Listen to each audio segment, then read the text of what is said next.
কিভাবে একের পর এক নির্বাচনে কিভাবে আমিন নির্বাচন হয়েছে। রাজনীতির অন্দরমহলে এক নজরবিহীন নাটক। ঢাকা ৮ আসনে এনসিপি নেতা নাসিরউদ্দিন পাটোয়ারির উপর বারবার পসাডিম ও হামলার ঘটনায় এবার নিজ দলের উপর ক্ষুব্ধ বিএনপির চেয়ারম্যান তারেক রহমান। এক কড়া বার্তায় কি তবে মির্জা আব্বাসকে হুঁশিয়ারি দিলেন তারেক? কেন নিজের প্রার্থীর প্রতিদ্বন্দ্বিতা, প্রার্থীর নিরাপত্তা নিয়ে বেশি নিশ্চিত বিএনপির হাইকমান্ড? নতুন বাংলাদেশ গড়ার শপথে কি তবে অন্তরায় হয়ে দাঁড়াচ্ছে পুরনো নেতাদের পেশাশক্তি? নাসিরউদ্দিন পাটোয়ারির উপর হামলার পর তারেক রহমানের সেই গোপন কিন্তু শক্তিশালী হুঙ্কার নিয়ে আমাদের আজকের বিশেষ প্রতিবেদন। দর্শক, মঙ্গলবার দুপুরে শান্তিনগর এলাকায় নাসিরউদ্দিন পাটোয়ারির নির্বাচনী জনসভায় যে অনাকাঙ্ক্ষিত ঘটনা ঘটেছে তা কেবল ঢাকা ৮ নয়, পুরো বিএনপির ভাবমূর্তিকেই প্রশ্নের মুখে ফেলেছে। পচা ডিম আর এই ইটপাটকেলের নোংরা রাজনীতিকে তারেক রহমান মোটেও সহজভাবে নেননি। লন্ডন থেকে দলীয় সূত্রে পাওয়া গেছে, হামলার খবর শোনার পরপরই তারেক রহমান গভীর উদ্বেগ প্রকাশ করেছে। তিনি মনে করেছেন, যেখানে বিএনপি রাষ্ট্র সংস্কারের কথা বলছে, সেখানে দলের সিনিয়র নেতার নির্বাচনী এলাকায় এমন ঘটনা জনগণের কাছে ভুল বার্তা দিচ্ছে। বিশেষ করে পাটোয়ারি যখন সরাসরি মির্জা আব্বাসের নাম জড়িয়ে অভিযোগ করেছেন, তখন বিষয়টি আরও স্থানীয় পর্যায়ে সীমাবদ্ধ নেই। তারেক রহমান কেন মির্জা আব্বাসকে হুঁশিয়ারি দিলেন?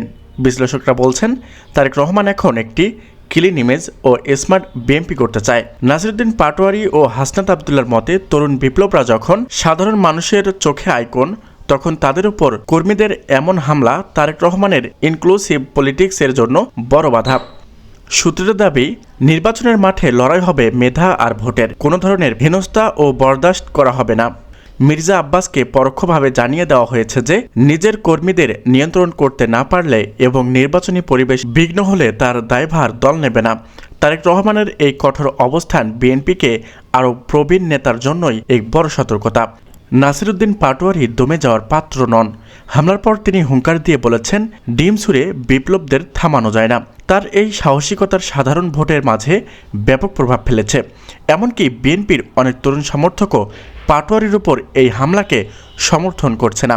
তারেক রহমান হয়তো বুঝতে পেরেছে, পাটোয়ারির উপর হামলা মানে হলো তরুণ প্রজন্মের ভোট হারানো। তাই মির্জা আব্বাসকে কঠোরভাবে শৃঙ্খলা বজায় রাখার নির্দেশ দিয়েছেন। বিএনপির অভ্যন্তরীণ রাজনীতির মোড় এখন কোন দিকে? মির্জা আব্বাস কি পারবেন তারেক রহমানকে এই কড়া নির্দেশ মেনে শান্তিনগর আর মতিঝিলের মাঠ শান্ত রাখতে? বিশ্লেষকরা মনে করছেন, তারেক রহমানের এই হস্তক্ষেপ অত্যন্ত ইতিবাচক। এটি প্রমাণ করে যে বিএনপি এখন আর কোনো ধরনের অরাজকতাকে প্রশ্রয় দিতে রাজি নয়। তবে ঢাকা ৮ আসনের সমীকরণ এখনও আরও জটিল হয়ে আছে।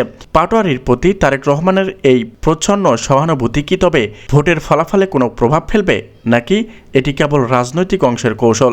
তো দর্শক, তারেক রহমানের হুঁশিয়ারির পর কি মির্জা আব্বাসের কর্মীরা শান্ত হবে, নাকি ঢাকা ৮-এর রাজপথ আরও উত্তপ্ত হবে?